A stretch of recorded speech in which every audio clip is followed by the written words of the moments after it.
नमस्कार, मैं हूं तान्या। आप देख रहे हैं न्यूज एक्सप्रेस 24। आइए नजर डालते हैं आज की कुछ खास खबर पर।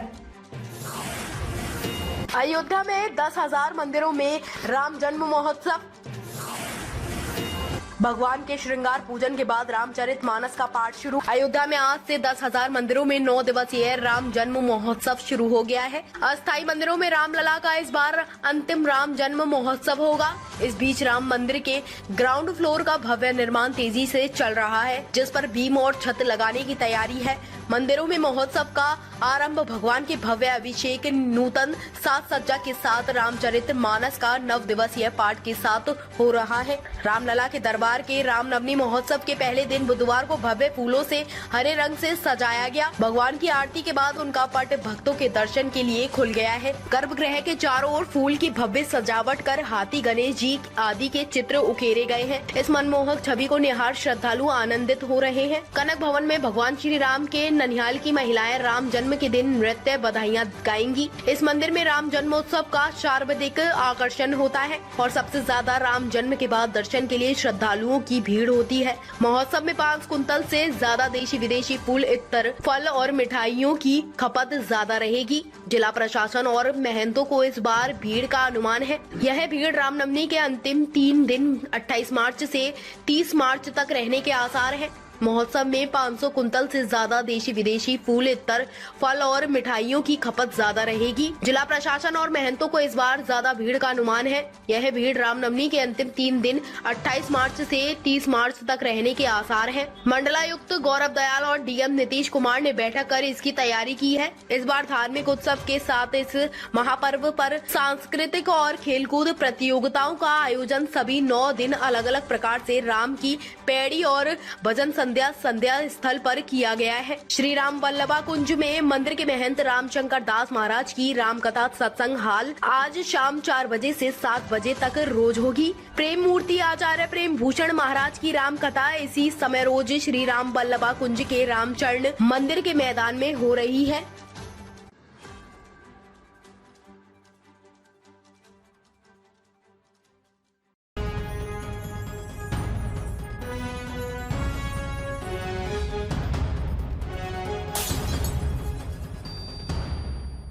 नमस्कार, मैं भावना। आप देख रहे हैं न्यूज एक्सप्रेस 24। आइए नजर डालते हैं आज की कुछ विशेष खबर पर। भूतड़ी अमावस्या पर ओंकारेश्वर में जुटेंगे 2 लाख श्रद्धालु।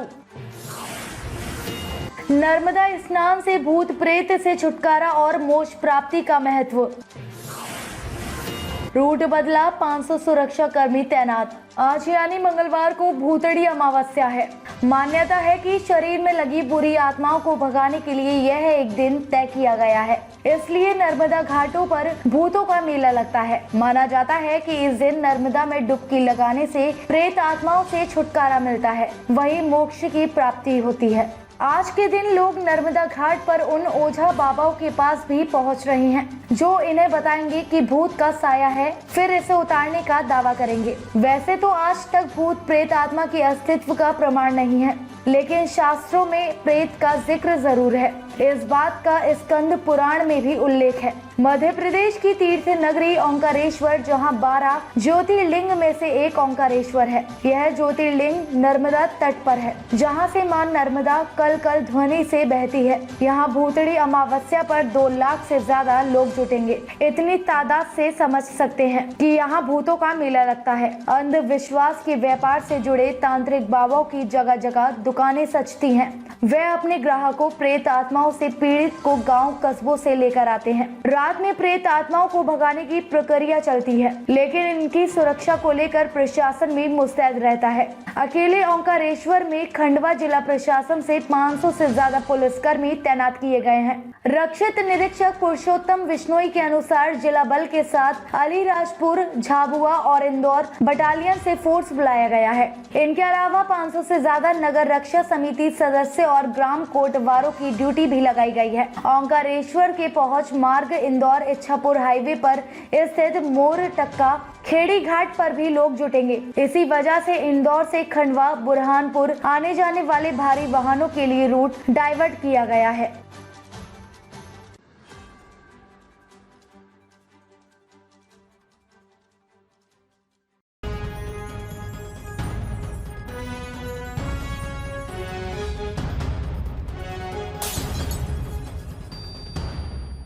नमस्कार, मैं हूं तान्या। आप देख रहे हैं न्यूज एक्सप्रेस 24। आइए नजर डालते हैं आज की कुछ खास खबर पर। राहुल की सदस्यता रद्द करने के खिलाफ कांग्रेस का सत्याग्रह। देश भर में गांधी प्रतिमाओं के सामने प्रदर्शन शुरू। राहुल गांधी की लोकसभा सदस्यता रद्द करने के खिलाफ कांग्रेस रविवार को देश भर में संकल्प सत्याग्रह कर रही है। पार्टी के बड़े नेता और कार्यकर्ता सुबह 10 बजे से सभी राज्यों में जिला और ब्लॉक स्तर पर महात्मा गांधी की प्रतिमा के सामने प्रदर्शन कर रहे हैं। पार्टी अध्यक्षता मल्लिकार्जुन खड़गे और महासचिव प्रियंका गांधी दिल्ली स्थित राजघाट पर सत्याग्रह में शामिल होने पहुंच गए हैं। हालांकि दिल्ली पुलिस ने यहां धारा 144 लागू कर दी है, लेकिन कांग्रेस नेताओं और कार्यकर्ताओं का यहां आना जारी है। कार्यक्रम शाम 5 बजे खत्म होगा। राहुल की संसद सदस्यता शुक्रवार को समाप्त कर दी गई। लोकसभा सचिवालय ने पत्र जारी करके इसकी जानकारी दी थी। साथ ही लोकसभा की वेबसाइट से भी राहुल का नाम हटा दिया गया है। राहुल केरल के वायनाड से सांसद थे। राहुल ने 2019 में कर्नाटक की सभा में मोदी सरनेम को लेकर बयान दिया था। हिंदुस्तान का लोकतंत्र खतरे में है। राहुल ने इसी लाइन के साथ अपनी बात की शुरुआत की। इसके बाद उन्होंने सवाल किया, अडानी और मोदी का क्या रिश्ता है। उन्होंने कैम्ब्रिज यूनिवर्सिटी में लोकतंत्र पर कही अपनी बात और सभी चोरों का सरनेम मोदी क्यों होता है वाले बयान पर सफाई भी दी।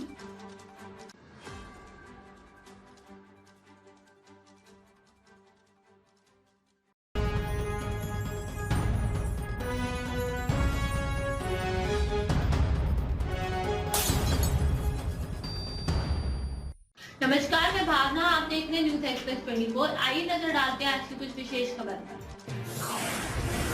लंदन में इंडियन हाई कमीशन स्टाफ ने लहराया और बड़ा तिरंगा।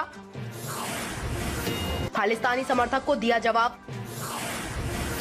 लंदन पुलिस ने रोका तो प्रदर्शनकारियों ने स्याही अंडे फेंके। लंदन में खालिस्तानी समर्थकों के बढ़ते विरोध के बीच इंडियन हाई कमीशन की इमारत पर बुधवार को पहले से बड़ा तिरंगा फहराया गया। जब 22 मार्च को 2000 से ज्यादा खालिस्तानी समर्थक दोबारा इमारत के सामने आए तो हाई कमीशन की टीम ने बिल्डिंग की छत पर खड़े होकर छत के किनारों को राष्ट्रीय ध्वज से ढक दिया। बुधवार को प्रदर्शनकारियों ने मेट्रो पुलिस पर स्याही, पानी की बोतलें और अंडे फेंके। हालांकि पुलिस ने उन्हें बिल्डिंग से कुछ दूरी पर रोक दिया। पिछले हमले के बाद हाई कमीशन के बाहर सुरक्षा बढ़ा दी गई है। प्रदर्शनकारियों में से कई के हाथ में खालिस्तानी झंडे हैं। इस घटना को लेकर ब्रिटिश विदेश मंत्री ने भरोसा जताया है कि वे उच्चायोग की सुरक्षा के लिए जरूरी कदम उठाएंगे। ब्रिटेन के विदेश मंत्री जेम्स क्लेवर्ली ने कहा कि लंदन में इंडियन हाई कमीशन के स्टाफ पर हमले बर्दाश्त नहीं किए जाएंगे। मैंने हाई कमिश्नर विक्रम दोराईस्वामी के सामने अपनी बात रख दी है। पुलिस की इन्वेस्टिगेशन जारी है और हम लंदन में इंडियन हाई कमीशन और नई दिल्ली में भारत सरकार के संपर्क में हैं। हम मेट्रोपॉलिटन पुलिस की मदद से इंडियन हाई कमीशन में सुरक्षा की समीक्षा कर रहे हैं। यहाँ मौजूद स्टाफ की सुरक्षा के लिए जरूरी बदलाव किए जाएंगे।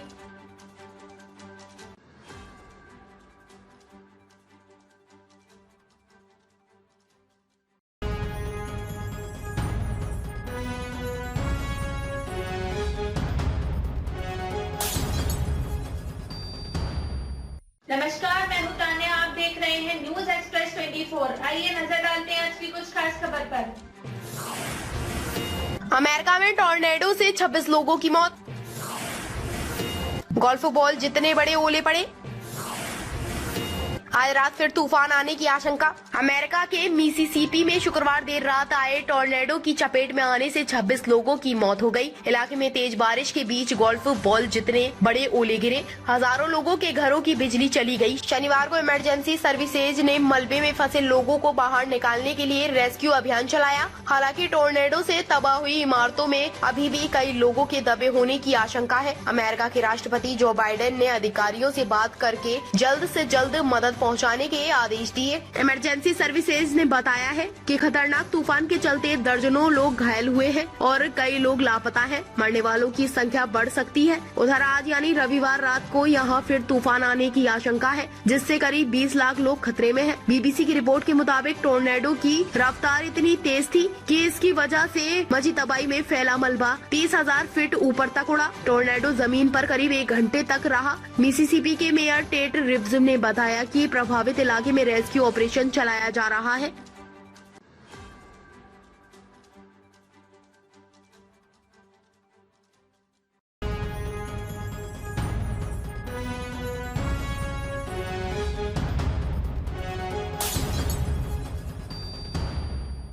नमस्कार, मैं भावना, आप देख रहे हैं न्यूज एक्सप्रेस 24। आइए नजर डालते हैं आज की कुछ विशेष खबर पर।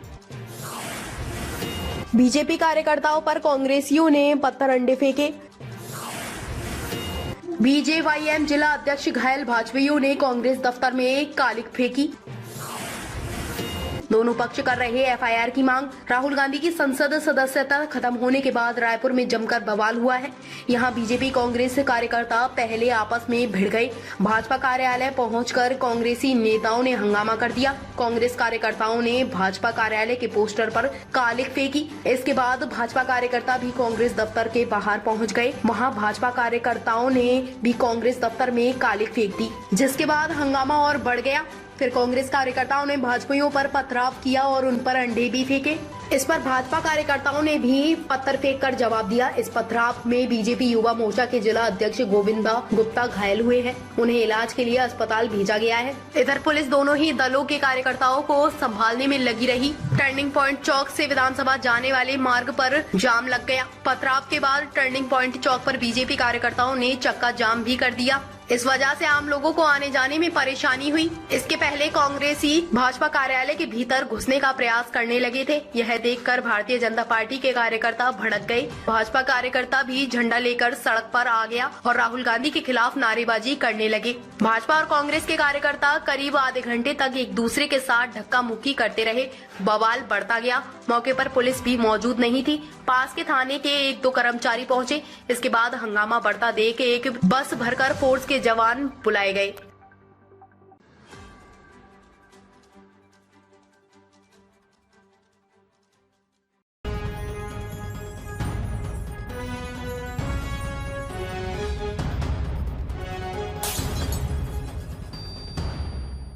नमस्कार, मैं भावना, आप देख रहे हैं न्यूज एक्सप्रेस 24। आइए नजर डालते हैं आज की कुछ विशेष खबर पर।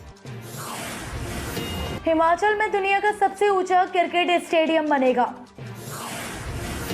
बर्फीली वादियों में 10,235 फीट की ऊंचाई पर चौके छक्के लगेंगे। 6 महीने बंद रहती इलाके की सड़क। क्रिकेट का रोमांच और क्रिकेट प्रेमियों का जुनून अब जल्द ही मैदानों से ऊपर उठकर पहाड़ों की वादियों में देखने को मिलेगा, क्योंकि बर्फीली वादियों के बीच दुनिया का सबसे ऊंचा क्रिकेट स्टेडियम बनाने की तैयारी चल रही है। हिमाचल प्रदेश के लाहौल स्पीति के सिस्सू में समुद्र तल से 10,235 फीट की ऊंचाई पर विश्व के सबसे ऊंचे क्रिकेट स्टेडियम का निर्माण होगा। यह स्टेडियम सिस्सू हेलीपैड के पास बनेगा। एमएलए रवि ठाकुर ने यह जानकारी दी। उन्होंने बताया कि अभी दुनिया में सबसे ऊंचा क्रिकेट स्टेडियम होने का रिकॉर्ड हिमाचल के चायल क्रिकेट स्टेडियम का नाम है। इसे 1891 में पटियाला के महाराजा भूपेंद्र सिंह ने 7,500 फीट की ऊंचाई पर बनवाया था। लाहौल स्पीति के सिस्सू में स्टेडियम बनने के बाद अगर इसे अंतर्राष्ट्रीय ख्याति मिलती है तो यहाँ बाहर से आने वाले खिलाड़ी हेलीकॉप्टर से पहुँचेंगे। दुर्गम क्षेत्र होने के चलते यहाँ सड़क मार्ग से पहुँचना आसान नहीं है। विधायक ने बताया कि सिस्सू में हेलीपैड होने के चलते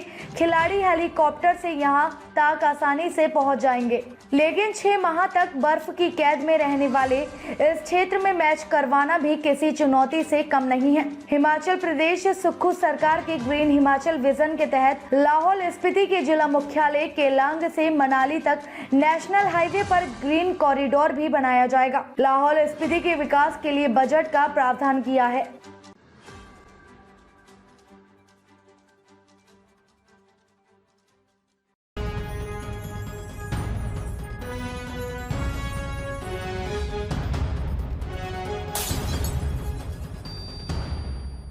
नमस्कार, मैं भावना, आप देख रहे हैं न्यूज एक्सप्रेस 24। आइए नजर डालते हैं आज की कुछ विशेष खबर पर। नागिन 3 के एक्टर की मेहंदी में थिरके टीवी स्टार्स। जयपुर में लेंगे 7 फेरे। मंगेतर बोली नहीं देखा होने वाले पति का एक भी serial. TV show Kundali Bhagya और नागिन 3 के एक्टर नवीन शर्मा जयपुर में शादी के बंधन में बंधने वाले हैं। उनकी शादी जयपुर की रहने वाली मेडिकल स्टूडेंट रोशनी से हो रही है। मंगलवार को जयपुर में मेहंदी की रस्में शुरू हुई। इस शादी में शिरकत करने के लिए मुंबई से टीवी इंडस्ट्री के दूसरे एक्टर्स भी जयपुर पहुंच रहे हैं। वहां नवीन की दुल्हन का कहना है कि वो टीवी के पॉपुलर एक्टर से शादी कर रही है, लेकिन उन्होंने मैरिज फिक्स होने से पहले नवीन का कोई शो नहीं देखा था। मंगलवार दोपहर में जगतपुरा स्थित कस्तूरी बाग में मेहंदी की रस्में में हुई। इस दौरान नवीन ने अपने हाथों पर रोशनी के नाम की मेहंदी लगाई। अंताक्षरी एक्टिविटी के दौरान नवीन ने रोशनी के लिए गाना आओगे जब तुम हो साजना गाया। इसके जवाब में रोशनी ने नवीन के लिए गोरी है कलाइयाँ पहना दे मुझे हरी हरी चूड़ियाँ गाना गाया। नवीन ने बताया, मेरी शादी शाहिद कपूर और अमृता की फिल्म विवाह की तरह लगती है। मैंने कभी नहीं सोचा था कि मैं अरेंज मैरिज करूंगा, वह भी दूसरे फील्ड में काम करने वाली लड़की से। घर वालों की मर्जी के आगे किसकी चलती है। जब मैं रोशनी से मिला और अपनी बातें शेयर की तो यही लगा कि इससे अच्छा कुछ नहीं हो सकता है।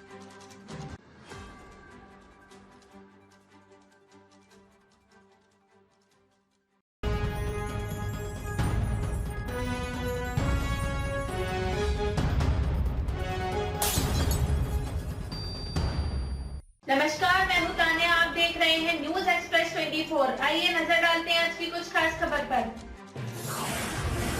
गोरखपुर को आज मिलेंगे 3,838 करोड़ के projects. Khorabar township Medicity launch करेंगे सीएम योगी। रामनवमी तक गोरखनाथ मंदिर में रहेंगे। मुख्यमंत्री योगी आदित्यनाथ आज मंगलवार को 3 दिनों के दौरे पर गोरखपुर आएंगे। सीएम यहां मंगलवार और बुधवार को 2 दिनों के दौरान गोरखपुर और कुशीनगर जिले में कुल मिलाकर करीब 6,000 करोड़ रुपए के विकास कार्यों की सौगात देंगे। सीएम आज को गोरखपुर के खोराबार में आयोजित कार्यक्रम में 3,838 करोड़ रुपए के विकास कार्यों का शिलान्यास लोकार्पण करेंगे। तो कल यानी कि बुधवार को कुशीनगर के खड्डा तहसील में यह धनराशि 1,968 करोड़ रुपए होगी। वहीं बुधवार को गोरखपुर नगर निगम की तरफ से आयोजित कार्यक्रम में उनके हाथों 11 करोड़ रुपए से अधिक की सौगात भी जनता को समर्पित होगी। इसके साथ ही सीएम योगी आज वार्षिक नवरात्रि के पावन अवसर पर शहर को नई टाउनशिप योजना और मेडिसिटी को लॉन्च करेंगे। जीडीए यानी गोरखपुर विकास प्राधिकरण की तरफ से शहर में नई आवासीय जरूरतों को पूरा करने के मद्देनजर खोराबार टाउनशिप तथा एक परिधि विशेष में उच्च स्तरीय और विविधतापूर्ण चिकित्सा सेवा उपलब्ध कराने के लिए मेडिसिटी का प्रोजेक्ट तैयार किया है। मुख्यमंत्री इन दिनों प्रोजेक्ट्स को आज शाम लॉन्च करेंगे। इस कार्यक्रम में सीएम जीडीए अवस्थापना और त्वरित आर्थिक विकास निधि की 3,838 करोड़ रुपए की 147 विकास परियोजनाओं का शिलान्यास और लोकार्पण भी करेंगे। 109.25 एकड़ की खोराबार टाउनशिप में भूखंड और बहुमंजिला भवन दोनों ही सुविधाएं लोगों के सामने विकल्प रूप में होगी।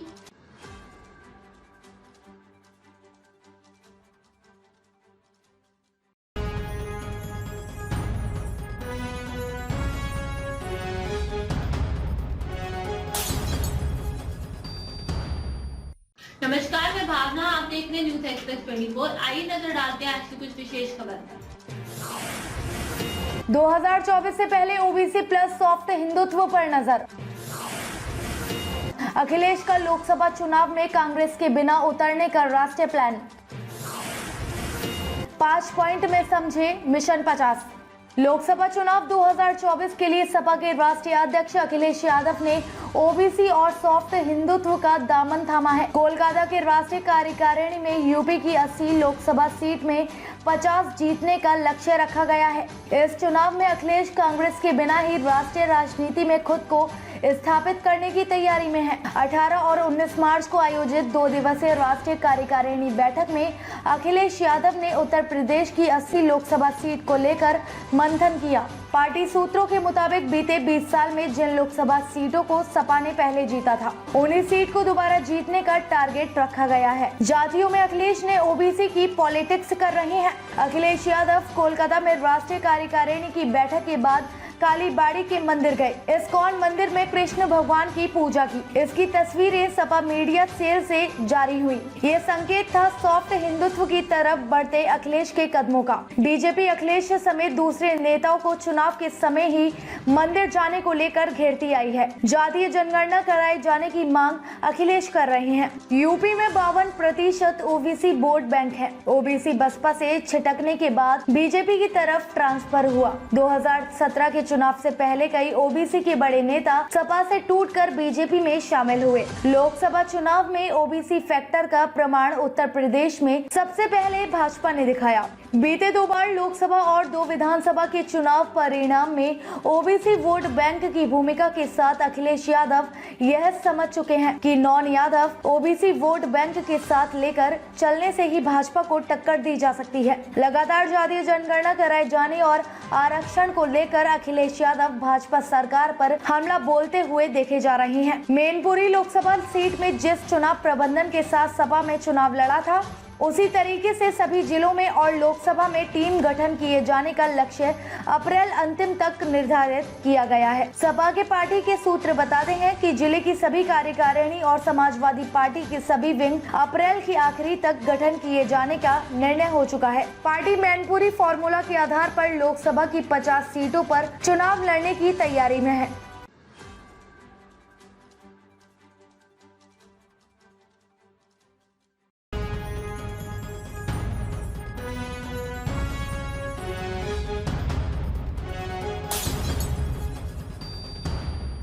नमस्कार, मैं हूं तान्या। आप देख रहे हैं न्यूज एक्सप्रेस 24। आइए नजर डालते हैं आज की कुछ खास खबर पर। राहुल की सजा पर कांग्रेस राष्ट्रपति से मिलेगी। विजय चौक तक पैदल मार्च निकालेगी।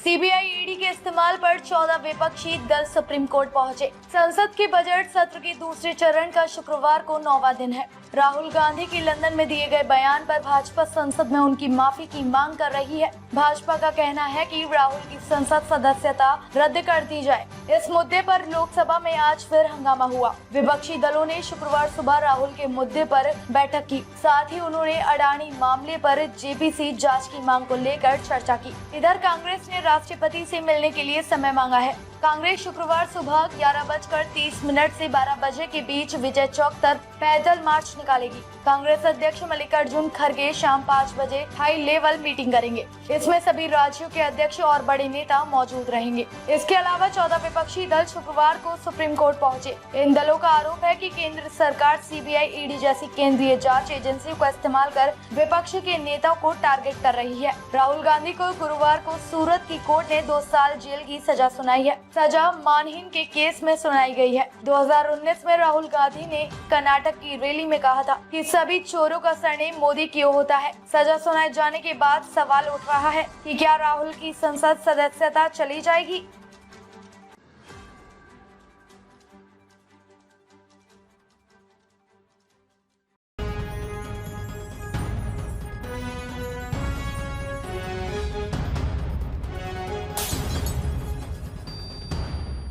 नमस्कार, मैं हूं तान्या। आप देख रहे हैं न्यूज एक्सप्रेस 24। आइए नजर डालते हैं आज की कुछ खास खबर पर।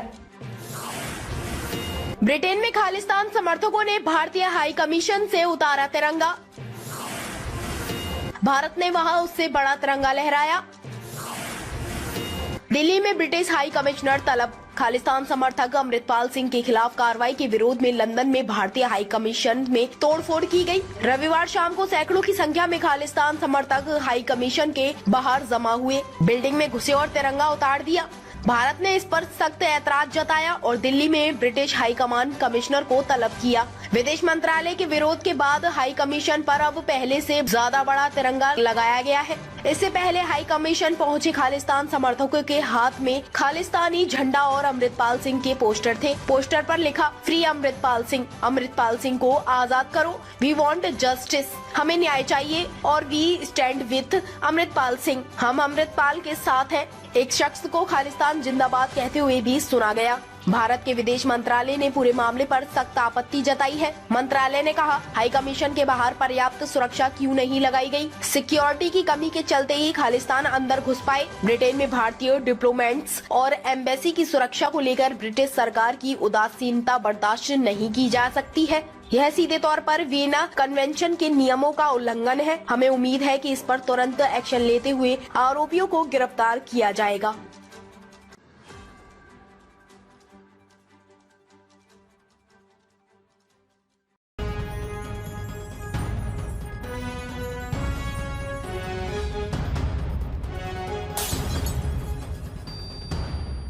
नमस्कार, मैं हूं तान्या। आप देख रहे हैं न्यूज एक्सप्रेस 24। आइए नजर डालते हैं आज की कुछ खास खबर पर।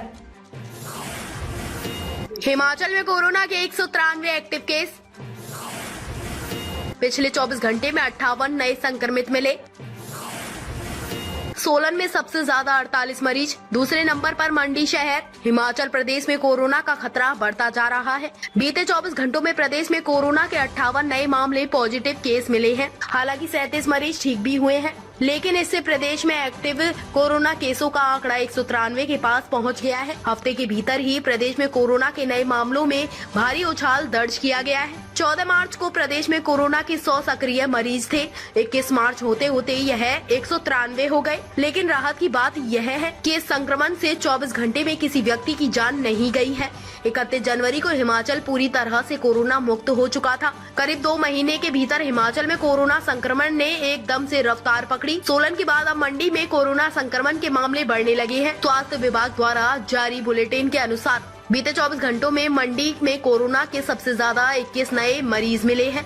यहाँ कोरोना के एक्टिव मरीजों का आंकड़ा बढ़कर 43 हो गया है। मंडी में 10, शिमला में 8, कांगड़ा में 5, बिलासपुर और कुल्लू में 4, हमीरपुर में 4 और चंबा और सिरमौर में 1 कोरोना का नया मामला सामने आया है। नेशनल हेल्थ मिशन के मिशन निदेशक हेमराज बैरवा ने कोरोना के बढ़ते मामलों पर चिंता जताई है। साथ ही उन्होंने माना कि हिमाचल में S3N2 का अभी कोई खतरा नहीं है। फिर भी उन्होंने लोगों से कोरोना संक्रमण से बचने के लिए कोविड प्रोटोकॉल को फॉलो करने की अपील की है। लोगों को भीड़ भाड़ वाली जगह से दूर रहने की सलाह दी गई है। साथ ही मास्क पहनकर ही घर से बाहर निकलने की बात कही है।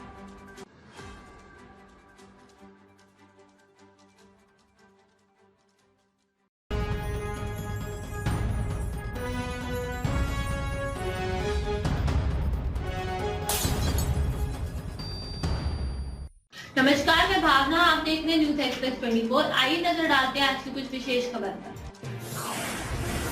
अफगानिस्तान में तालिबान की कैद में 175 अमेरिकी नागरिक। परिवार के लोगों को पब्लिक में बोलने से मनाही। विदेश मंत्री बोले उन्हें जल्द छुड़ाया जाएगा। अमेरिका के विदेश मंत्री एंटनी ब्लिंकन ने गुरुवार को एक बयान जारी कर बताया है कि उनके 175 नागरिक अब भी तालिबान की कैद में हैं। सरकार उन्हें वहां से निकालने के लिए पूरी कोशिश कर रही है। दरअसल अमेरिका ने अगस्त 2021 में अफगानिस्तान से अपने सारे सैनिकों को वापस बुला लिया था। इसके बाद तालिबान के सत्ता में आने के डर से दुनिया भर के देशों ने अपने नागरिकों को अफगानिस्तान से निकालने के लिए ऑपरेशन चलाए थे। अमेरिका ने भी सुरक्षा के डर से अपने नागरिकों समेत कई अफगानों को वहां से निकाला था। अमेरिका के विदेश मंत्री ने तालिबान की कैद में अमेरिका के नागरिकों के फंसे होने का खुलासा अमेरिकन डिप्लोमेसी पर एक चर्चा के दौरान किया। ये चर्चा अमेरिका फॉरेन अफेयर्स कमेटी करवा रही थी। ब्लिंकन ने बताया कि जो अमेरिकी अभी अफगानिस्तान में फंसे हैं, सरकार ने उनके परिवार वालों की पहचान उजागर नहीं कर सकती है। साथ ही उन्हें इस मुद्दे पर सार्वजनिक तौर पर बात करने से मना किया गया है। बाइडेन प्रशासन को घेरने के लिए रिपब्लिकन अमेरिका के अफगानिस्तान से अचानक से निकलने के फैसले की जांच करवा रहे हैं। ट्रंप की पार्टी का आरोप है कि अफगानिस्तान से निकलने का फैसला हड़बड़ी में लिया गया था, जिसमें 13 अमेरिकी लोगों की मौत हुई। बाइडेन ने 14 अप्रैल 2021 को ऐलान किया था कि 11 सितंबर 2021 को 9/11 हमले की 20वीं बरसी तक अफगानिस्तान से अमेरिका और नाटो सेनाएं वापस हो चुकी होंगी।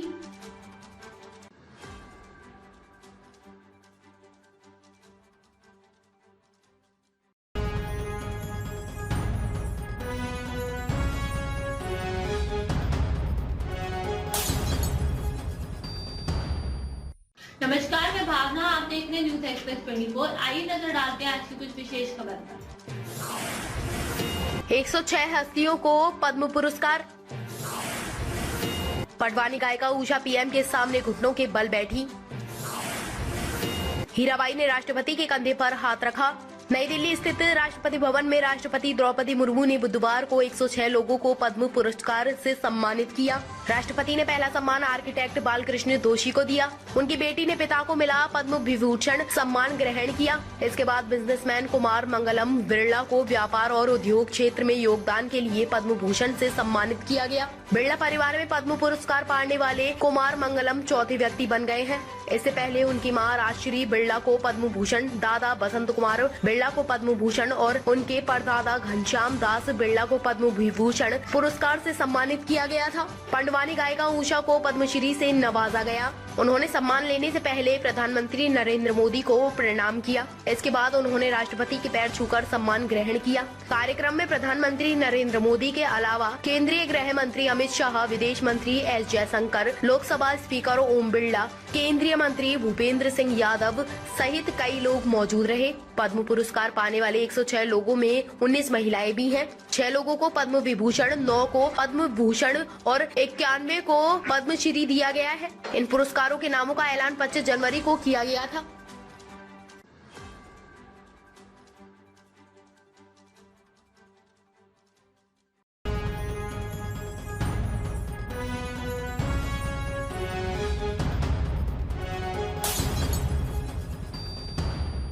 नमस्कार, मैं हूं तान्या, आप देख रहे हैं न्यूज एक्सप्रेस 24। आइए नजर डालते हैं आज की कुछ खास खबर पर। लंदन में खालिस्तानियों के खिलाफ विरोध। सैकड़ों भारतीय तिरंगा लेकर इंडियन हाई कमीशन पहुंचे। पुलिस अफसर ने हिंदुस्तानी गाने पर डांस किया। लंदन में रविवार को इंडियन हाई कमीशन पर खालिस्तानियों के हमले के बाद तस्वीर का दूसरा पहलू दिखा। मंगलवार को सैकड़ों भारतीय नागरिक, सिख भी शामिल इंडियन हाई कमीशन के बाहर जुटे और भारत के साथ एकजुटता का संदेश दिया। इस दौरान भारत माता की जय और जय हिंद के नारे गूंजते रहे। प्रदर्शन कर रहे लोग भारतीय फिल्म स्मॉल डॉग मिलियनेयर के ऑस्कर विनिंग सॉन्ग जय हो पर झूमते दिखे। वहीं माहौल तब खुशनुमा नजर आया जब एक ब्रिटिश पुलिस अफसर एक भारतीय लड़की के साथ डांस करता दिखा। अफसर लड़की से डांस मूव सीख रहा था। मंगलवार को खालिस्तानियों की हरकत का विरोध करने के लिए जुटे लोगों में से एक ने कहा, कुछ लोग भारत और यहाँ अमन का माहौल बिगाड़ने की कोशिश कर रहे हैं। इन लोगों को जवाब दिए जाने की जरूरत है। रविवार को जब खालिस्तानियों ने यहाँ तोड़फोड़ करके तिरंगा उतारा था, तब पुलिस मौजूद नहीं थी। मंगलवार को नजारा दूसरा था। मेट्रो पुलिस की टीम अलर्ट पर थी। रविवार को ही अमेरिका के सैन फ्रांसिस्को में इंडियन कॉन्सुलेट पर खालिस्तानियों ने हमला किया था। यहाँ के दरवाजे और खिड़कियां तोड़ दी गई थी।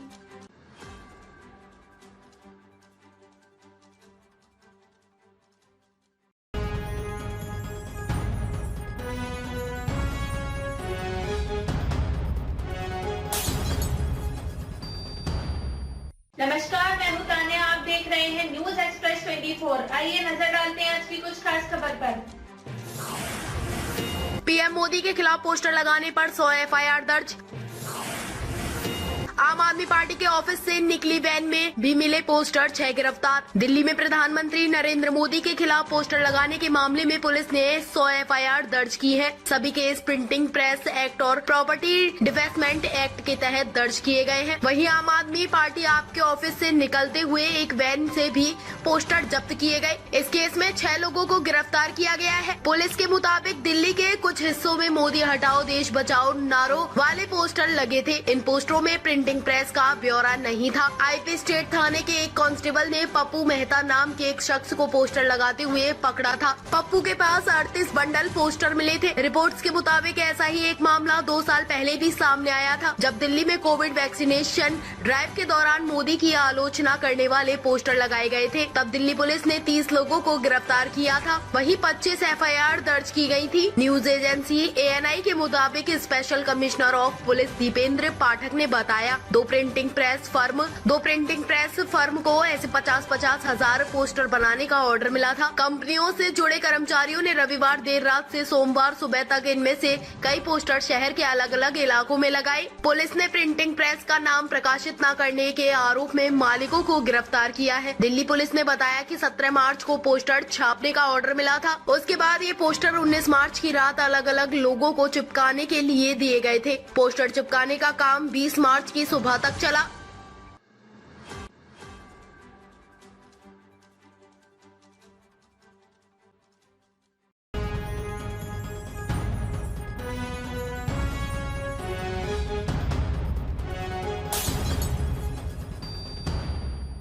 नमस्कार, मैं भावना, आप देख रहे हैं न्यूज एक्सप्रेस 24। आइए नजर डालते हैं आज की कुछ विशेष खबर पर। जाकिर नाइक ओमान पहुंचा। भारतीय विदेश मंत्रालय ने कहा उसे भारत लाने की कोशिश जारी। 7 साल से मलेशिया में है जाकिर। 2016 में भारत से भागा कथित इस्लामिक स्कॉलर जाकिर नाइक शुक्रवार को स्पीच देने के लिए ओमान पहुंचा। मीडिया रिपोर्ट्स में कई दिन से दावा किया जा रहा है कि ओमान सरकार जाकिर को गिरफ्तार करके भारत के हवाले कर सकती है। इस मामले पर भारतीय विदेश मंत्रालय ने पहली बार रिएक्शन दिया। फॉरेन मिनिस्ट्री के स्पोक्स पर्सन अरविंदर बागची ने शुक्रवार को कहा, जाकिर के खिलाफ भारत में कई केस दर्ज हैं। कानून की नजरों में वो भारत का भगोड़ा है। हम ओमान सरकार के संपर्क में हैं। नाइक के खिलाफ नेशनल इन्वेस्टिगेशन एजेंसी NIA और एनफोर्समेंट डायरेक्टोरेट ED ने कई मामलों की जांच की है। 2016 में नाइक भारत से भागकर मलेशिया चला गया था। अब उसने मलेशिया की नागरिकता भी हासिल कर ली है। इसकी सबसे बड़ी वजह यह है कि भारत और ओमान के बीच एक्सट्रेडिशन ट्रीटी प्रत्यर्पण संधि है। यह ट्रीटी जून 2006 में हुई थी। लिहाजा भारत उम्मीद कर रहा है कि ओमान की सरकार नाइक को हिरासत में लेकर उसे भारत के हवाले कर सकती है। बागची ने कहा, हमने जाकिर के मामले में ओमान सरकार से बातचीत की है। उसे भारत लाने के लिए जो भी कदम उठाए जा सकते हैं वो उठाए जा रहे हैं। हम चाहते हैं कि उसे भारत लाकर कानून के हवाले किया जाए। फिलहाल इतनी ही जानकारी दी जा सकती है। मीडिया रिपोर्ट्स के मुताबिक ओमान सरकार ने भारत को बताया कि जाकिर वहां फिलहाल सरकारी मेहमान के तौर पर आया है। वो रमजान के दौरान 2 लेक्चर देगा।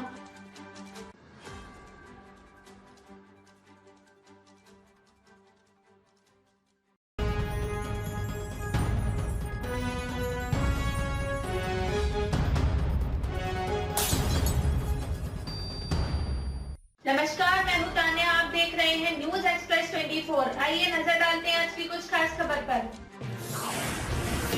WFI अध्यक्ष रेसलर्स विवाद में दीपेंद्र की एंट्री। राज्यसभा सभापति को चिट्ठी। ब्रजभूषण सांसद को बता चुके मास्टरमाइंड। भारतीय कुश्ती संघ WFI और रेसलर्स के बीच विवाद में फिर से कांग्रेस के राज्यसभा सांसद दीपेंद्र हुड्डा की एंट्री हुई है। सांसद ने राज्यसभा सभापति को चिट्ठी लिखी है, जिसमें उन्होंने खिलाड़ियों द्वारा भारतीय कुश्ती महासंघ के अधिकारियों पर लगाए गए आरोपों की निष्पक्ष और पारदर्शी जांच कराए जाने की मांग रखी है। इससे पहले WFI अध्यक्ष ब्रजभूषण शरण सिंह सांसद हुड्डा को इस धरने का मास्टरमाइंड बता चुके हैं। अब इस चिट्ठी से फिर से मुद्दा गर्म हो गया है। माननीय सभापति महोदय, आपके माध्यम से मैं देश के खिलाड़ियों, विशेषकर महिला खिलाड़ियों के मान सम्मान से जुड़ा अति महत्वपूर्ण विषय सदन के समक्ष रखना चाहता हूं। देश को अनेकों बार गौरवान्वित करने वाले खिलाड़ियों द्वारा भारतीय कुश्ती महासंघ के अधिकारियों पर गंभीर आरोप लगाए गए हैं। आरोपी की गंभीरता को देखते हुए निष्पक्ष और पारदर्शी जांच की आवश्यकता है। सरकार को खेल और खिलाड़ियों का मान सम्मान बरकरार रखने व उन्हें न्याय दिलाने के लिए ठोस कदम उठाने चाहिए। ये खिलाड़ी किसी जाति, धर्म, भाषा, क्षेत्र के नहीं बल्कि देश के हैं। देश की धरोहर, देश की शान, हमारे खिलाड़ी, हमारे पहलवान, जिन्होंने लगातार भारत का नाम पूरी दुनिया में रोशन किया है। उन्हें न्याय की गुहार लगाते हुए धरने पर बैठना पड़ा, जो बेहद दुख व चिंता का विषय है। ऐसे प्रकरण अंतर्राष्ट्रीय प्रतिस्पर्धाओं की तैयारी कर रहे अनेकों प्रतिभावान खिलाड़ियों का मनोबल गिराने का काम करते हैं।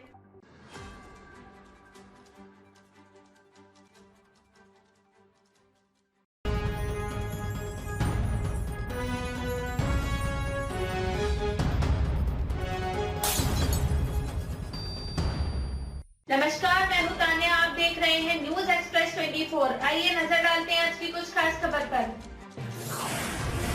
फ्रांस में पेंशन बिल के विरोध में हिंसा। बस स्टॉप, दुकानों में तोड़फोड़। 35 लाख लोग सड़कों पर उतरे।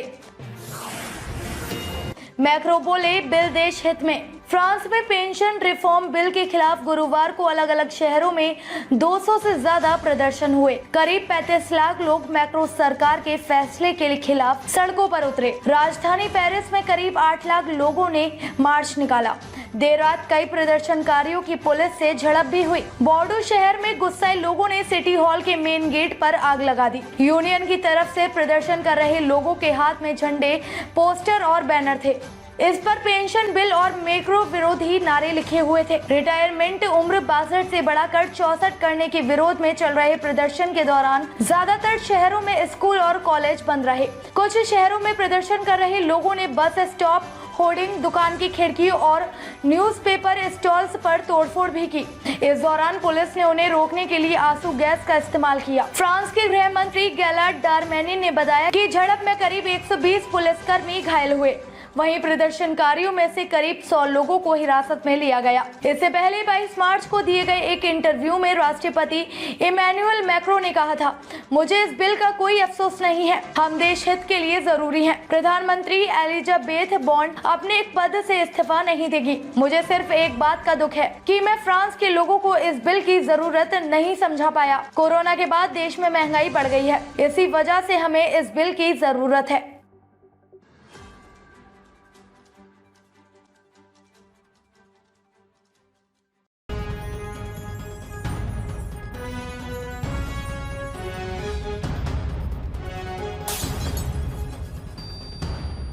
नमस्कार, मैं हूं तान्या, आप देख रहे हैं न्यूज एक्सप्रेस 24। आइए नजर डालते हैं आज की कुछ खास खबर पर। पाकिस्तान अफगानिस्तान भारत में भूकंप तीव्रता 6.6। पाकिस्तान में 9 की जान गई, 302 लोग घायल। एपिसेंटर रहे अफगानिस्तान में 2 की मौत। अफगानिस्तान में मंगलवार रात भूकंप आया। यूएस जियोलॉजिकल सर्वे USGS के मुताबिक रिक्टर स्केल पर तीव्रता 6.6 रही। एपिसेंटर जुर्म शहर था। इसके झटके पाकिस्तान और भारत में भी महसूस किए गए। पाकिस्तानी मीडिया जियो न्यूज के मुताबिक 9 लोगों की मौत हुई है, 302 से ज्यादा लोग घायल बताए जा रहे हैं। जियो न्यूज के मुताबिक पाकिस्तान मेट्रोलॉजिकल डिपार्टमेंट PMD ने भूकंप की तीव्रता 6.8 बताई। भूकंप के झटके इस्लामाबाद, लाहौर, क्वेटा, रावलपिंडी, पेशावर समेत कई शहरों में महसूस किए गए। PMD के मुताबिक रात 9:47 पर पाकिस्तान के समय मुताबिक भूकंप आया। इसके 1 घंटे बाद 3.7 तीव्रता का आफ्टर शॉक रिकॉर्ड किया गया। इसका केंद्र भी अफगानिस्तान में ही था। पाकिस्तान के प्रधानमंत्री शहबाज शरीफ ने national disaster management authority NDMA को इमरजेंसी की स्थिति में तैयार रहने को कहा है। AFP की रिपोर्ट के मुताबिक एक चश्मदीद ने कहा, अचानक सब हिलने लगा, हम डर गए, घरों से बाहर भागे। करीब 30 सेकंड भूकंप के झटके महसूस हुए। पुलिस के मुताबिक खैबर पख्तूनख्वा के स्वागत में 250 लोगों को अस्पताल में भर्ती कराया गया है। 6 लोगों की मौत हुई, इनमें एक महिला है। अन्य शहरों में 52 लोगों के भर्ती होने की खबर है।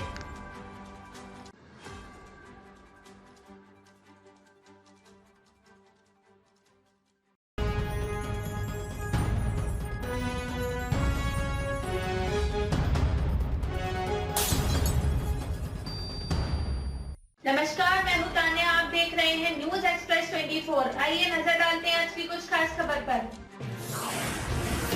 भोजपुरी अभिनेत्री आकांक्षा दुबे ने किया सुसाइड। सारनाथ के होटल में पंखे से लटकता मिला शव। आज ही पवन सिंह के साथ नया गाना रिलीज हुआ था। भोजपुरी एक्ट्रेस आकांक्षा दुबे ने रविवार को वाराणसी के सारनाथ के एक होटल में सुसाइड कर लिया। उनका शव होटल के 105 नंबर कमरे में पंखे से लटकता मिला। सूचना पर पहुंची पुलिस ने शव को कब्जे में ले लिया। सुसाइड की वजह का अभी तक पता नहीं चल पाया है। आकांक्षा भदोही जिले के चौरी थाना क्षेत्र के परसीपुर गांव की रहने वाली थी। वह शुक्रवार रात शूटिंग के बाद होटल में गई थी और सुबह उनका शव फंदे से लटकता मिला। रविवार सुबह काफी देर तक आकांक्षा ने होटल कर्मियों को नाश्ते के लिए ऑर्डर नहीं दिया, जिसके बाद होटल कर्मियों ने कमरे का दरवाजा खटखटाया। अंदर से कोई रिस्पॉन्स न आने पर पुलिस की मौजूदगी में मास्टर चाबी से मैनेजर ने दरवाजा खोला, जिसके बाद उनका शव पंखे से लटका था। ACP सारनाथ ने अभिनेत्री के मोबाइल समेत अन्य चीजों को कब्जे में लेकर जांच शुरू कर दी है। वहीं उनके नंबर की कॉल डिटेल भी निकाली जा रही है। सुसाइड के कुछ घंटे बाद ही एक्ट्रेस का आखिरी गाना रिलीज हुआ। गाने का टाइटल है ये आरा कभी हारा नहीं। गाने के वीडियो को पवन सिंह और आकांक्षा पर फिल्माया गया है। गाने के बोल जावेद अख्तर और इमामुद्दीन के हैं और म्यूजिक प्रियांशु सिंह ने दिया है।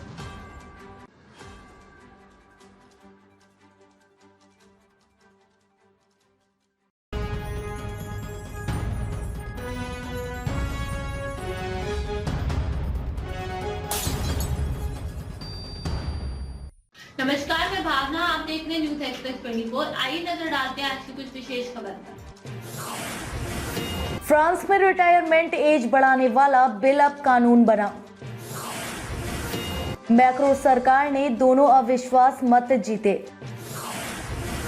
लोगों का प्रदर्शन जारी। फ्रांस की सरकार दोनों अविश्वास मत जीत गई है। रिटायरमेंट एज बढ़ाने को लेकर फ्रांस सरकार के खिलाफ 2 अविश्वास प्रस्ताव लाए गए थे। इसी के साथ रिटायरमेंट की उम्र बढ़ाने वाला बिल अब कानून बन गया है। आसान शब्दों में कहें तो अब कानूनी तौर पर रिटायरमेंट की उम्र 62 से बढ़कर 64 हो गई है। भारतीय समय के मुताबिक सोमवार देर रात फ्रांस की संसद में अविश्वास प्रस्ताव पर वोटिंग हुई। इसे पास होने के लिए 287 वोट चाहिए थे, लेकिन 278 वोट ही मिले। अगर प्रस्ताव पास हो जाता तो मैक्रो सरकार गिर जाती और नया चुनाव करवाया जाता। वहीं रिटायरमेंट एज बढ़ाने वाले बिल के कानून बनने के बाद भी लोगों का प्रदर्शन जारी है। 16 मार्च को फ्रांस की नेशनल असेंबली में प्रधानमंत्री एलिजाबेथ बॉर्न ने संवैधानिक ताकत का इस्तेमाल करते हुए बिना वोटिंग के ही बिल पास करवा दिया था। पीएम ने आर्टिकल 49.3 का इस्तेमाल किया, जिसके तहत बहुमत न होने पर सरकार के पास बिना वोटिंग के बिल पास कराने का अधिकार है। इसके बाद विपक्षी नेता मरीन ले पेन ने इमैनुअल मैक्रो की सरकार के खिलाफ अविश्वास प्रस्ताव लाने की बात कही थी।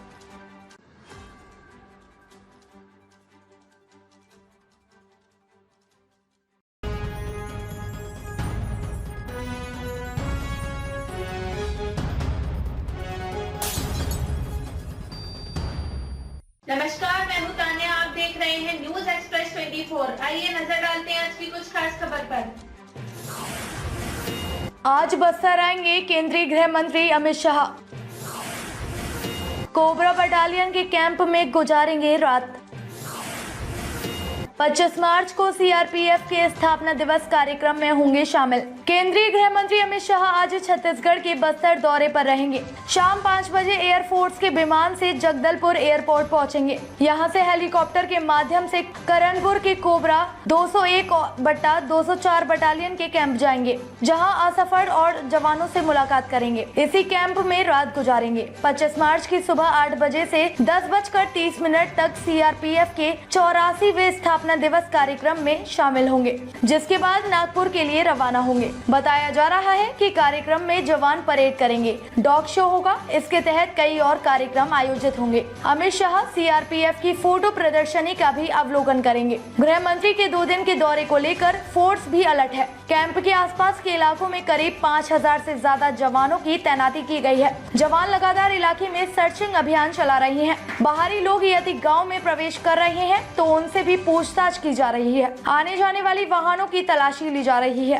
करीब 15 दिन पहले दिल्ली से सीआरपीएफ और इंटेलिजेंस की टीम यहां पहुंच चुकी है। सीआरपीएफ और इंटेलिजेंस के अफसर भी लगातार कैंप का दौरा कर रहे हैं। पिछले करीब 15 दिनों से जवान आसपास के गांव में लगातार सर्चिंग कर रहे हैं। यदि पास के गांव में कोई भी बाहरी व्यक्ति आ रहा है तो इस बात की खबर इंटेलिजेंस की टीम अफसरों को दे रही है।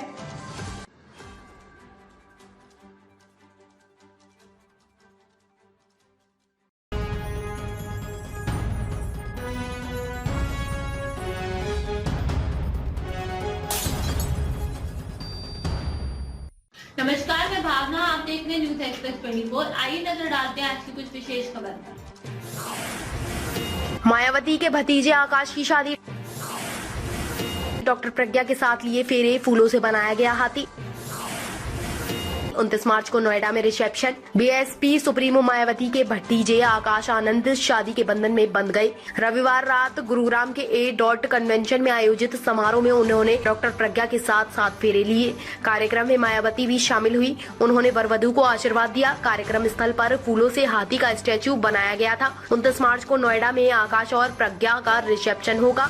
बसपा के नेशनल कोऑर्डिनेटर आकाश की शादी में कई वीवीआईपी पहुंचे। इनमें पंजाब के पूर्व उप मुख्यमंत्री सुखबीर सिंह बादल, बसपा महासचिव सतीश मिश्रा, हरियाणा बसपा के अध्यक्ष एडवोकेट गुरमुख सिंह सहित पार्टी के कई वरिष्ठ नेता हैं। आकाश की दुल्हन डॉक्टर प्रज्ञा पूर्व राज्यसभा सदस्य और बसपा के राष्ट्रीय महासचिव अशोक सिद्धार्थ की बेटी है। वह फर्रुखाबाद के कायमगंज की रहने वाली है। प्रज्ञा पेशे से MBBS डॉक्टर है। हाल ही में उन्होंने सरकारी नौकरी से इस्तीफा दे दिया है। वह अभी MD का कोर्स कर रही है। प्रज्ञा के पिता अशोक सिद्धार्थ कन्नौज के गुरु साहेबगंज में CHC पर नेत्र परीक्षण अधिकारी पद पर तैनात हैं। साल 2008 में उन्होंने नौकरी से VRS ले लिया था। फिर बसपा के साथ सक्रिय तौर पर जुड़ गए। बसपा की सरकार बनी तो मायावती ने उन्हें बैकवर्ड कमीशन का सदस्य बनाया था।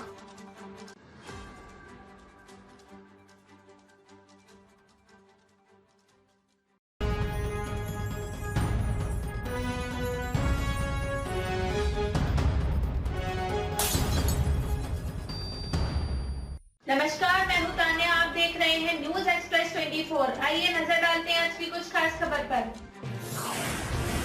रेलिंग तोड़ते ओवरब्रिज से 20 फुट नीचे गिरा ट्रक। हादसे में 3 की मौत, 2 घायल। चालक को नींद आ जाने के कारण हुआ हादसा। एटा में आज सुबह बड़ा हादसा हो गया। करीब 4:30 पर एक ट्रक रेलिंग और डिवाइडर तोड़ते हुए ओवरब्रिज से 20 फुट नीचे जा गिरा। इस हादसे में 3 लोगों की मौत हो गई, वहीं 2 गंभीर घायलों को एटा मेडिकल कॉलेज से हायर सेंटर रेफर किया गया है। सूचना पर मौके पर पहुंचे थाना अध्यक्ष दिनेश सिंह ने आसपास के लोगों की मदद से घायलों और मृतकों को तुरंत एम्बुलेंस से एटा मेडिकल कॉलेज भिजवाया। हादसा जिले के पिलुआ थाना क्षेत्र के तातरपुर ओवरब्रिज के पास हुई है। वहीं मृतकों में अनस इरफान अच्छे खान निवासी महाजन टोला कुरावली जनपद मैनपुरी के हैं, जबकि मैनपुरी निवासी मोहम्मद सत्तार और शाहरुख खान गंभीर घायल हैं, जिनको हायर सेंटर रेफर किया गया है। पुलिस के अनुसार ट्रक चालक को नींद आ जाने के कारण से ये हादसा होने की संभावना हुई। दुर्घटना का शिकार हुआ तेज रफ्तार ट्रक दिल्ली की तरफ से मैनपुरी की तरफ जा रहा था। पहले सभी 2 घायलों को एटा मेडिकल कॉलेज में भर्ती कराया गया। दुर्घटना के बाद एक युवक अच्छे खान की मौके पर ही मौत हो गयी। उसके बाद में इलाज के दौरान 2 और अनस और इरफान खान ने दम तोड़ दिया।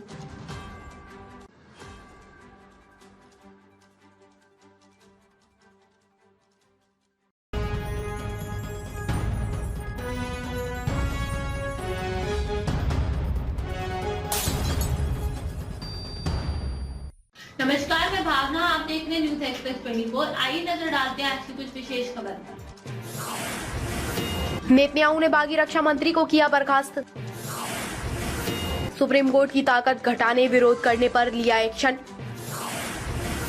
लोगों ने पीएम का घर घेरा। इजराइल में नेतन्याहू के जुडिशियल रिफॉर्म बिल के विरोध में बोलने पर वहां के डिफेंस मिनिस्टर योआव गैलेंट को बड़ी कीमत चुकानी पड़ी है। नेतन्याहू ने उन्हें बर्खास्त कर दिया है। योआव ने शनिवार को टीवी पर एक प्रोग्राम में कहा था कि देश के न्यायालय को कमजोर करने के लिए जो बिल लाया गया है उससे मिलिट्री में भी फूट पड़ रही है। इससे देश की सुरक्षा को खतरा है। सरकार को विपक्ष के साथ बैठकर बातचीत करनी चाहिए। वहीं रविवार को फिर से इजराइल में लाखों प्रदर्शनकारी सड़कों पर उतरे और नेतन्याहू से विवादित बिल को वापस लेने की मांग की। प्रदर्शन के दौरान लोगों ने इजराइल की राजधानी तेल अवीव के मेन हाईवे को ब्लॉक कर दिया। इजराइल के लोगों ने रविवार को प्रधानमंत्री बेंजामिन नेतन्याहू के निजी घर के बाहर भी जोरदार प्रदर्शन किया। पुलिस की इन लोगों से झड़प हुई। वहीं प्रदर्शन के दौरान लोगों ने थालियां भी बजाई। कई लोगों ने हाईवे पर आग भी जलाई। एक प्रदर्शनकारी ने बीबीसी को बताया कि नेतन्याहू ने देश के लोकतंत्र को खतरे में डालने की सारी हदें पार कर दी हैं। मामला बढ़ता हुआ देखकर अमेरिका ने भी इजराइल के प्रदर्शन पर कमेंट किए हैं। व्हाइट हाउस की प्रवक्ता ने कहा है कि इजराइल को जल्द से जल्द इस मामले का समाधान करना चाहिए।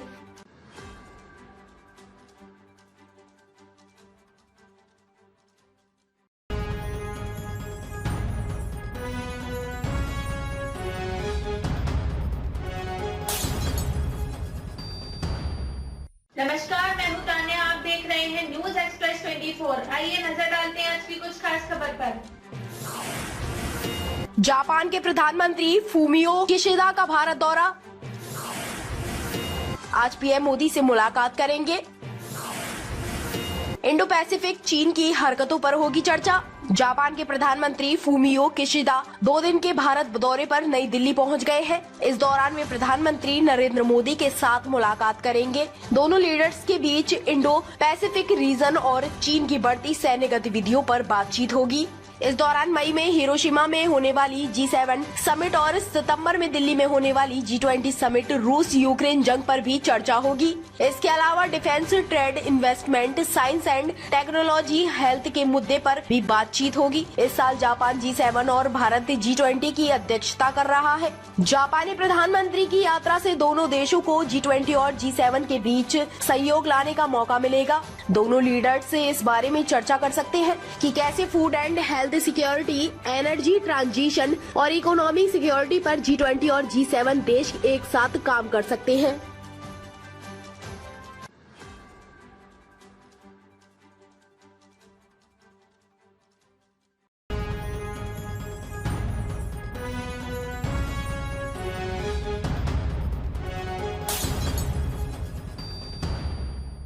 नमस्कार, मैं भावना, आप देख रहे हैं न्यूज एक्सप्रेस 24। आइए नजर डालते हैं आज की कुछ विशेष खबर पर। जंतर मंतर पर जनसभा को संबोधित करेंगे अरविंद केजरीवाल। भगवंत मान भी रहेंगे मौजूद।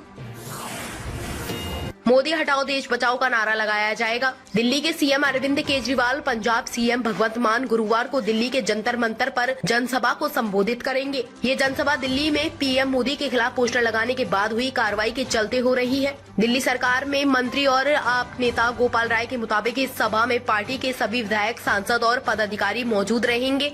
इस दौरान मंच से मोदी हटाओ देश बचाओ का नारा लगाया जाएगा। दिल्ली सरकार में मंत्री और आप नेता गोपाल राय ने प्रेस कॉन्फ्रेंस में कहा कि आम आदमी पार्टी दिल्ली पुलिस की कार्रवाई से नहीं डरी है। उन्होंने ऐलान किया कि आप गुरुवार से देश भर में मोदी हटाओ देश बचाओ अभियान शुरू करेगी। गोपाल राय ने आगे कहा कि वे इस नारे को अगले लोकसभा चुनाव तक लेकर जाएंगे। बुधवार को शहीद दिवस भी है। इस दिन भगत सिंह, राजगुरु और सुखदेव को फांसी दी गई थी। गोपाल राय ने कहा कि जनसभा में अरविंद केजरीवाल और भगवंत मान शहीद आजम भगत सिंह, राजगुरु और सुखदेव को याद करेंगे।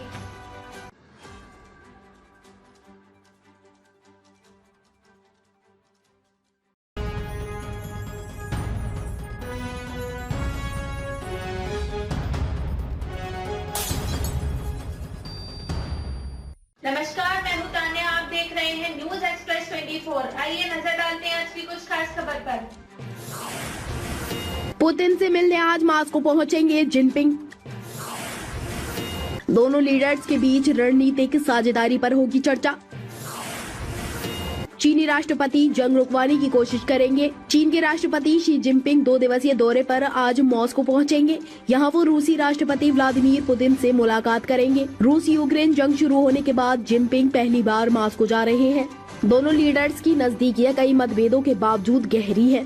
जंग छिड़ने के बाद चीन रूस के साथ खड़ा नजर आया। जब अमेरिका ने रूस पर प्रतिबंध लगाए तो चीन ने यूएस के इस कदम का विरोध किया और इसे आग में घी डालने वाला कदम बताया था। इसके अलावा रूस की तरह चीन भी नॉर्थ अटलांटिक ट्रीटी नाटो के विस्तार पर आपत्ति जता चुका है। अब सवाल उठता है कि जिनपिंग के मॉस्को जाने का क्या मकसद है? क्या वो जंग खत्म करवाना चाहते हैं? जवाब है, जिनपिंग ग्लोबल लीडर बनने की कोशिश कर रहे हैं। उनकी कोशिश ही ये है जंग भले ही खत्म ना हो, कम से कम पुतिन और जेलेंस्की को सिजफायर पर राजी करा ले। इसके बाद डिप्लोमेटिक चैनल्स खुल जाएंगे और चीन ग्लोबल लीडर कहलाने लगेगा।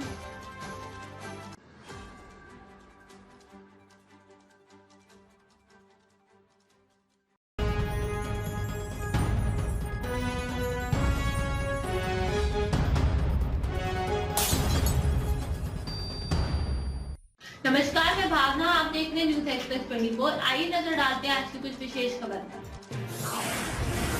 मेरठ में बनते हैं हॉलीवुड बॉलीवुड एक्शन मूवीज के कपड़े हथियार। नार्निया मूवी और कटप्पा का ड्रेस यहीं बना था। यूएस यूके में सबसे ज्यादा डिमांड।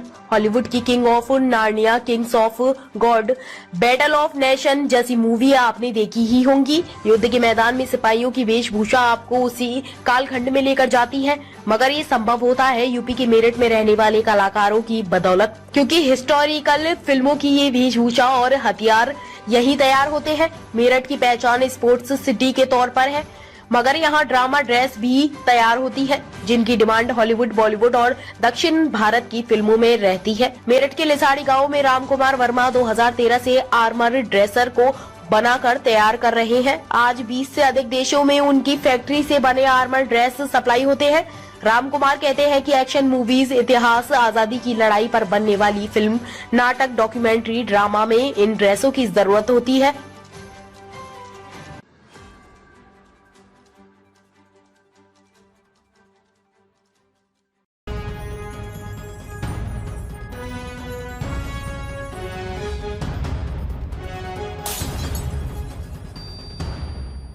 नमस्कार, मैं भावना। आप देख रहे हैं न्यूज एक्सप्रेस 24। आइए नजर डालते हैं आज की कुछ विशेष खबर पर। अमेरिका के गुरुद्वारे में चली गोलियां, 2 सिख युवक घायल, इनमें से एक है शूटर। पुलिस ने कहा ये हेड क्राइम नहीं। अमेरिका के सैक्रामेंटो काउंटी गुरुद्वारे में वहां के समय के अनुसार रविवार दोपहर 2:30 पर गोलियां चली, जिनमें 2 सिख युवक घायल हो गए। इनमें से एक शूटर भी है। जिस समय यह घटना हुई उस वक्त गुरुद्वारे में रविवार के चलते भारी इकट्ठा था। स्थानीय शहर पुलिस कार्यालय के वक्ता अमर गांधी का कहना है कि इसे हेड क्राइम से ना जोड़ा जाए। यह गोलियां झगड़े के बाद चली। शeriff कार्यालय के अनुसार ब्रेड शो रोड के 7600 ब्लॉक पर स्थित गुरुद्वारा सैक्रोमेंटो सिख सोसाइटी में यह घटना घटी है। यह शूटिंग हेड क्राइम से संबंधित नहीं है। यह घटना दो लोगों के बीच हुई जो एक दूसरे को जानते थे। उन्होंने बताया कि यह लड़ाई दो जान पहचान वालों के बीच हुई है। झगड़ा कर रहे युवकों में से एक ने गोली चला दी जो पास खड़े युवक के लगी, जिसके बाद झगड़ रहे युवक ने पिस्टल पकड़कर शूटर को गोली मार दी, जिसके बाद वह गुरुद्वारे से भाग गया। फिलहाल घायलों को अस्पताल में दाखिल करवाया गया है। वहीं घायल शूटर को हिरासत में ले लिया गया है, जबकि दूसरे शूटर को ढूंढने के लिए सर्च शुरू कर दी गई है। पुलिस का कहना है कि यहां गुरुद्वारे में हर रविवार को कार्यक्रम आयोजित किया जाता है जो सुबह 10 बजे से शाम 5 बजे तक चलता है। फिलहाल क्राइम स्पॉट को सील कर दिया गया है।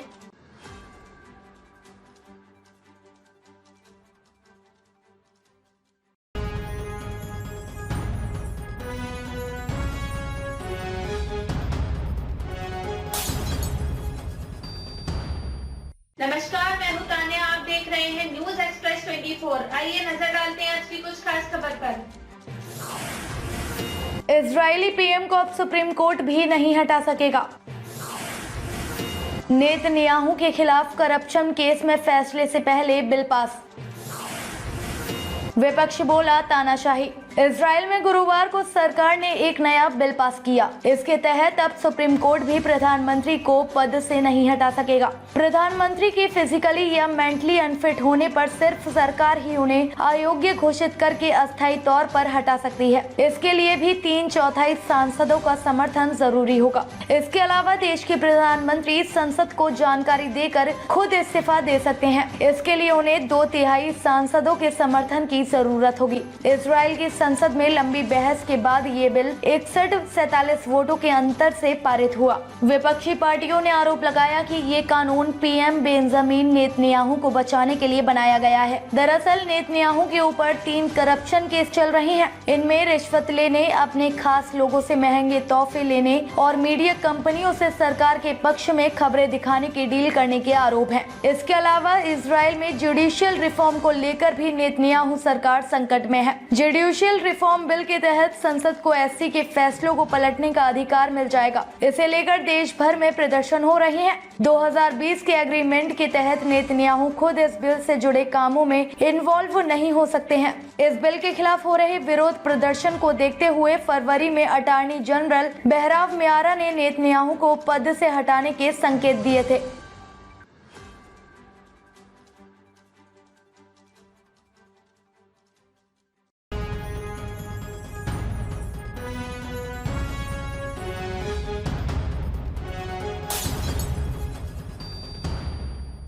नमस्कार, मैं भावना। आप देख रहे हैं न्यूज एक्सप्रेस 24। आइए नजर डालते हैं आज की कुछ विशेष खबर पर।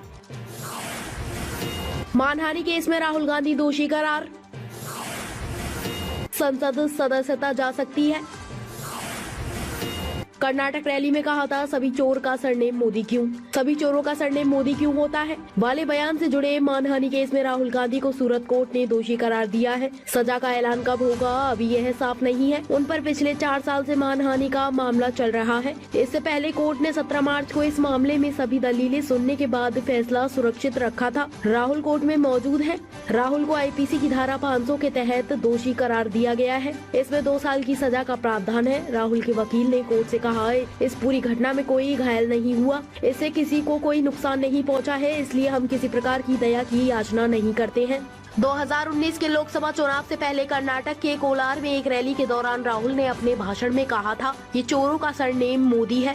सभी चोरों का सरनेम मोदी क्यों होता है, चाहे वह ललित मोदी हो या नीरव मोदी हो, चाहे नरेंद्र मोदी। इस केस की सुनवाई के दौरान राहुल गांधी 3 बार कोर्ट में पेश हुए थे। आखिरी बार अक्टूबर 2021 की पेशी के दौरान उन्होंने खुद को निर्दोष बताया था।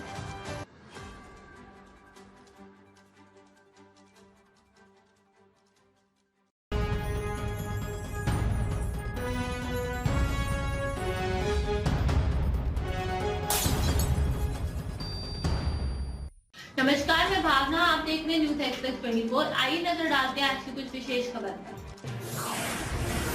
केजरीवाल बोले केंद्र ने दिल्ली का बजट रोका, ये गुंडागर्दी।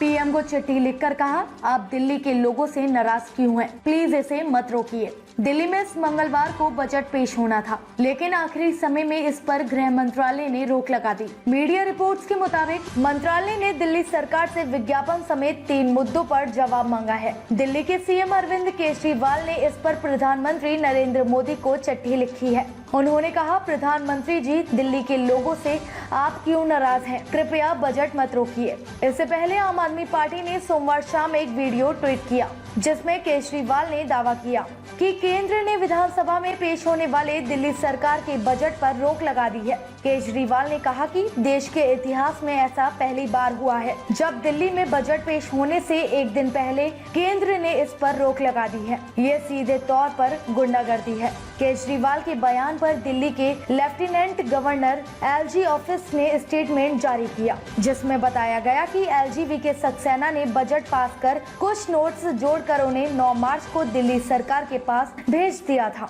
दिल्ली सरकार ने फिर इसे राष्ट्रपति से अप्रूव कराने के लिए गृह मंत्रालय को भेजा।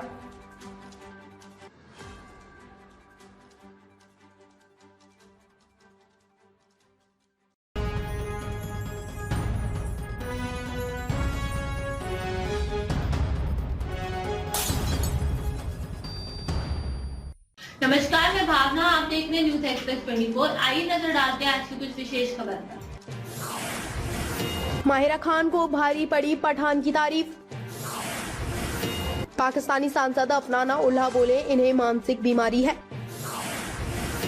पैसों के लिए बॉलीवुड एक्टर्स की चापलूसी करती हैं। पाकिस्तानी एक्ट्रेस माहिरा खान ने हाल ही में शाहरुख खान की फिल्म पठान की तारीफ की, जिसके बाद उनके बयान पर पाकिस्तान के लोगों का गुस्सा भड़क उठा। सोशल मीडिया पर उन्हें जमकर ट्रोल किया जाने लगा। लोगों ने कहा कि माहिरा पैसों के लिए बॉलीवुड एक्ट्रेस की चापलूसी करती हैं। दरअसल हाल ही में माहिरा खान ने the arts council of Pakistan में शाहरुख खान और उनकी हालिया रिलीज पठान के बारे में बात की। हालांकि उनका ये बयान पाकिस्तान के सांसद डॉक्टर अफनान उल्लाह खान को पसंद नहीं आया। यही वजह थी कि उन्होंने माहिरा को पागल कह दिया और जमकर खरी खोटी सुनाई। डॉक्टर अफनान उल्लाह ने ट्वीट में लिखा, माहिरा खान को मेंटल हेल्थ प्रॉब्लम है और अनवर मकसूद इन दिनों नशे में धुत रहते हैं। इन दोनों बेशरम लोगों से जनता नाराज है।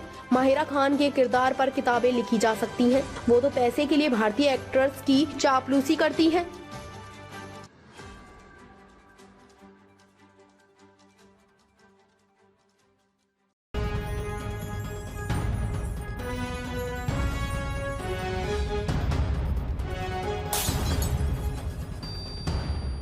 नमस्कार, मैं हूं तान्या, आप देख रहे हैं न्यूज एक्सप्रेस 24। आइए नजर डालते हैं आज की कुछ खास खबर पर। लाल सागर में फटेगा 47 साल पुराना सुपर टैंकर, इससे 1 मिलियन बैरल तेल फैलने का डर। 8 साल से बिना रखरखाव समुद्र में अटका। 2015 में यमन के 1 मिलियन बैरल तेल से भरे एक सुपर टैंकर वेसल को रोड से यानी लाल सागर में छोड़ दिया था। अब 8 साल बाद संयुक्त राष्ट्र संघ यानी यूएन ने कहा है कि ये वेसल किसी भी समय या तो फट जाएगा या डूब जाएगा। इसमें यमन समेत 4 देशों को काफी नुकसान होने की आशंका है। यमन में यूएन के चीफ डेविड ग्रेसली ने कहा, हम नहीं चाहते हैं कि रेड सी भी ब्लैक सी में बदल जाए, लेकिन अब ऐसा ही होगा। साफेर को 1976 में एक जापानी कंपनी हिटाची जैसोन ने बनाया था। ये वेसल 362 मीटर लंबा है और इसका वजन 4,06,640 टन है। साल 1988 में यमन की एक कंपनी ने इसे स्टोरेज शिप वेसल में बदल दिया था और इसमें तेल रखना शुरू कर दिया। साल 2015 में यमन में हूती विद्रोही और सऊदी के समर्थन वाली सरकार में गृह युद्ध छिड़ गया, जिसके बाद यमन के समुद्र तट वाला इलाका हूती विद्रोही के कब्जे में आ गया। इलाका कब्जे में आते ही विद्रोही ने सबसे पहले सारी लोकल और इंटरनेशनल संस्थाओं के इलाकों में प्रवेश पर पाबंदी लगा दी। रखरखाव के अभाव में खराब हो रहे साफेर को ठीक करने के लिए हूती विद्रोही ने यूएन को भी इजाजत नहीं दी।